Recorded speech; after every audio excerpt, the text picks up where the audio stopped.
છેલ્લા 30થી વધુ વર્ષોથી ભાજપનો ગઢ રહેલી ભાવનગર લોકસભા બેઠક પર ફરી એક વખત કમળ ખીલી ઉઠ્યું છે। તો ભાવનગર લોકસભા બેઠક પર 13 ઉમેદવારોનું ભાવિ સીલ થયું હતું અને જેનું આજ વહેલી સવારથી જ મતગણતરીનો પ્રારંભ ઇજનેરી કોલેજ ખાતે થયો હતો, જેમાંથી ભાજપના ઉમેદવાર નીમુબેન બામણિયાએ 3.50 લાખથી વધુ મતોથી ભવ્ય જીત હાંસલ કરી હતી। બેઠકનું પિક્ચર છે તે સ્પષ્ટ થઈ ગયું છે। મોટા પ્રજ્ઞા જે મતગણતરી છે તે થઈ ગઈ છે, જેમાં કહી શકાય કે ભાવનગરના ભાજપના ઉમેદવાર નીમુબેન બામણીયા જે ગઈ ટર્મના સાંસદના લીડ કરતાં પણ વધારે લીડે, એટલે કે 3.5 લાખની લીડ કરતાં પણ વધારે આપ જીતી રહ્યા છો। સૌ પ્રથમ જે જીત ઉપર બદલ તમને ખૂબ ખૂબ અભિનંદન। શું કહેશો, આ જીતનો શ્રેય કોને દેશો તમે?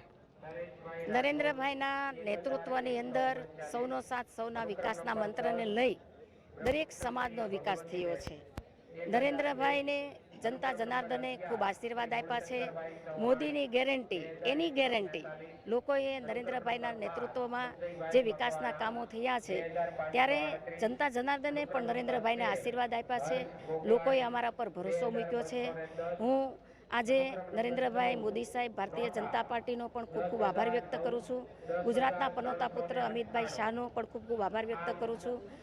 ગુજરાતના પ્રદેશ અધ્યક્ષ અને રાષ્ટ્રીય અધ્યક્ષ એમનો પણ આભાર વ્યક્ત કરું છું, અને ગુજરાતના મુખ્યમંત્રી ભૂપેન્દ્રભાઈ પટેલ સાહેબ અને અમારા સૌ કાર્યકર્તાઓ અને અમારા મતદારો એમનો પણ ખૂબ ખૂબ આભાર વ્યક્ત કરું છું। અમારા કાર્યકર્તાઓએ ખૂબ મહેનત કરી છે। બેન, ખાસ કરીને વાત કરીએ તો ભાવનગરમાં હવે સાંસદ તરીકે આપ જ્યારે ચૂંટાઈ ચૂક્યા છો, ભાવનગરના કયા પ્રશ્ન છે કે જેને તમે પહેલા પ્રાધાન્ય આપીને એ પ્રશ્નને હલ કરશો? નરેન્દ્રભાઈના નેતૃત્વની અંદર અનેક વિકાસના ઊંચાઈઓ અને આયામો પ્રાપ્ત કર્યા છે। વિશ્વ નોંધ લે એ પ્રકારે નિર્ણયો કર્યા છે, વિશ્વ નોંધ લે એ પ્રકારે કાર્ય કર્યા છે। ભાવનગર બોટાદની અંદર પણ જે પણ વિકાસના કામો ગતિમાં છે એને વધારે ગતિ મળશે। એર કનેક્ટિવિટી હોય કે રેલવે કનેક્ટિવિટી હોય એની અંદર પણ વધારે સુવિધા પ્રાપ્ત થાય એ રીતે મારો ચોક્કસ પ્રયત્ન રહેશે। બેન, છેલ્લો સવાલ કે ભાવનગર શહેર છે તેની અંદર જે વિકાસના કામો છે, ઘણા કામો અટવાયા છે, તેને લઈને તમારી ગેરંટી શું રહેશે?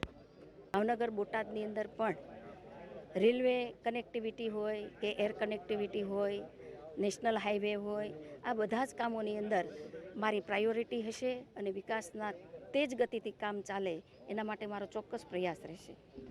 તો હતા નીમુબેન બામણીયા, જે ભાવનગર 15 લોકસભાના ઉમેદવાર છે, જે કહી શકાય કે સૌરાષ્ટ્રમાં સૌથી વધારે લીડથી જીતેલા છે।